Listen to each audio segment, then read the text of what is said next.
Hi guys! It's me, your teacher Belle, and welcome to my channel.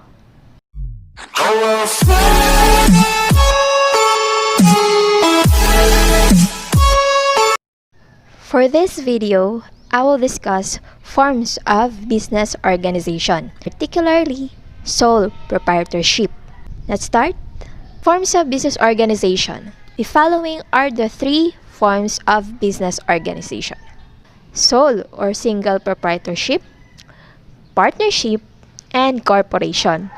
As I said earlier, for this video, I will only discuss sole or single proprietorship. Sole proprietorship. What is sole proprietorship, by the way? Okay class, a sole proprietorship is a form of business organization owned by one person. And among the three forms of business organization, sole proprietorship is the simplest form. Kasi nga, this form of business class is easy to manage. Dahil nga, isa lang yung nagmamay-ari nito. Now, let's go to the advantages of sole proprietorship. For the first one, we have total undivided authority. Anong meron sa advantage na to? In this advantage class of the sole proprietorship, the owner has the complete control.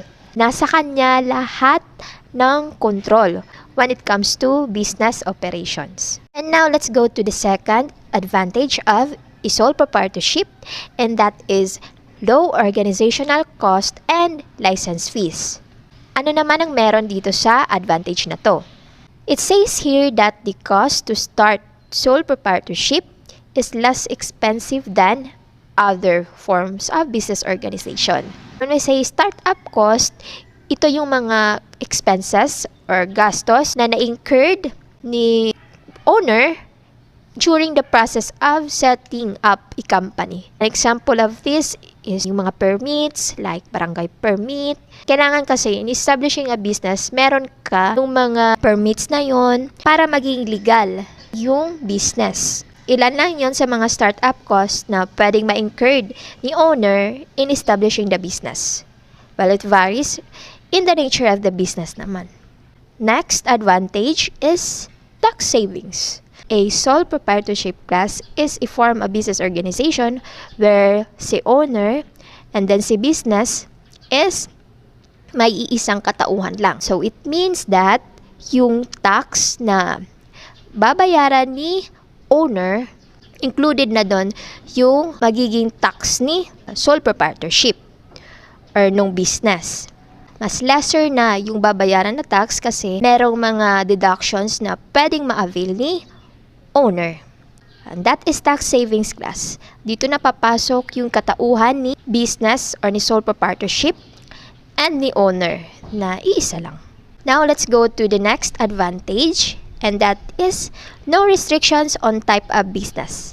Kahit anong maisipan ni owner the business, pwede niyang establish yon as long as hindi ito lalabag sa batas. Like yung mga illegal drugs, illegal gambling, hindi talaga pwede yun kasi labag na yun sa batas. We're done with the advantages of a sole proprietorship. And now, let's go to the disadvantages naman. Ano yung mga disadvantages na meron si sole proprietorship? First, we have unlimited liability. What does it mean when we say unlimited liability? Unlimited liability class means that an owner is personally responsible for all of the firm's debts, utang, to the extent of his or her personal property. In unlimited liability, yung mga creditor or yung nagpautang kay sole proprietorship, pwede silang maghabol sa owner kung hindi na kaya nung business mabayaran yung mga utang nito. Let's just say, nalugi na yung business. Wala na siyang asset na pwedeng ipambayad dun sa mga creditors. In that case, pwede nang maghabol yung mga creditors sa personal property ni owner. That's why the sole proprietor takes all the risk of doing business. This risk class are part of establishing a business. And dahil nga nag-iisa lang si sole proprietor, nasa kanya lahat ng risk. Now, let's go to the second disadvantage, limitation on size. Ano ang meron sa disadvantage na to? In limitation on size class, dahil nga nag-iisa lang yung owner ni sole proprietorship, magkaka-problem siya sa fundraising. Kung ano lang yung meron si owner, yung mga properties niya, yan lang yung magiging funds ni business. Pwede naman mangutang si owner, pero yun nga, kailangan niya munang i-establish yung name niya or yung name ng business para magtiwala sa kanya yung mga potential creditors niya. And that is limitation on size class or limitation on funds of the business. And now let's go to the last disadvantage of sole proprietorship. Limited by management's ability to be jack of all trades. What does it mean when we say jack of all trades? Jack of all trades class is a person who can do many different types of work. Yung mahilig sa multitasking. Dahil nga nag-iisa lang si sole proprietor, nasa kanya lahat ng responsibilities. Hindi naman lahat ng tao kayang mag-multitasking. Kaya kung ikaw, you want to become a sole proprietor, dapat meron kang nung skill na yon, multitasking. Pero kung wala, pwede mo na lang gawin is mag-hire ng mga employees. Pero yun nga, sa situation mo na magsisimula ka pa lang, syempre, babayaran mo yung mga employees. Dagdag gastos na naman yan. Saan mo na naman pupulutin yung fund na pambabayad mo sa mga employees mo? Another problem na naman yan when it comes to fundraising. So, no choice ka talaga kundi gawin lahat nung mga gawain for the meantime habang nagkokolekta ka pa ng mga funds. That is the third disadvantage, limited by management's ability to be jack of all trades. That will be all for the disadvantages class. Now, let's go to the importance of a sole proprietorship. Ano nga ba yung kahalagahan ni sole proprietorship?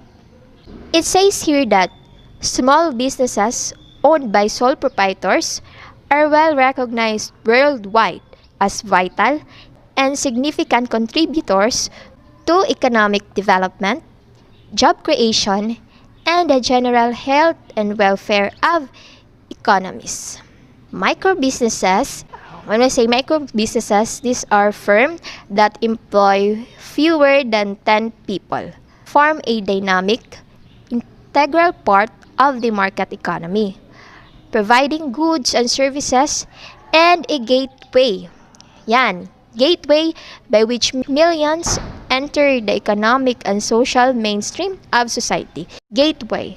Sole proprietorship class, yung mga small businesses, sila yung gateway. Lahat naman ng business nagsisimula muna sa maliit. Kahit yung mga big companies na ngayon, tulad na lamang ng companies ni Lusyutan, yan, yung mga sikat na businessman, nagsimula din naman sila sa maliit or sa ibaba. At yun nga, dahil sa sipag at tiyaga, kaya yun, nag-boom yung business nila.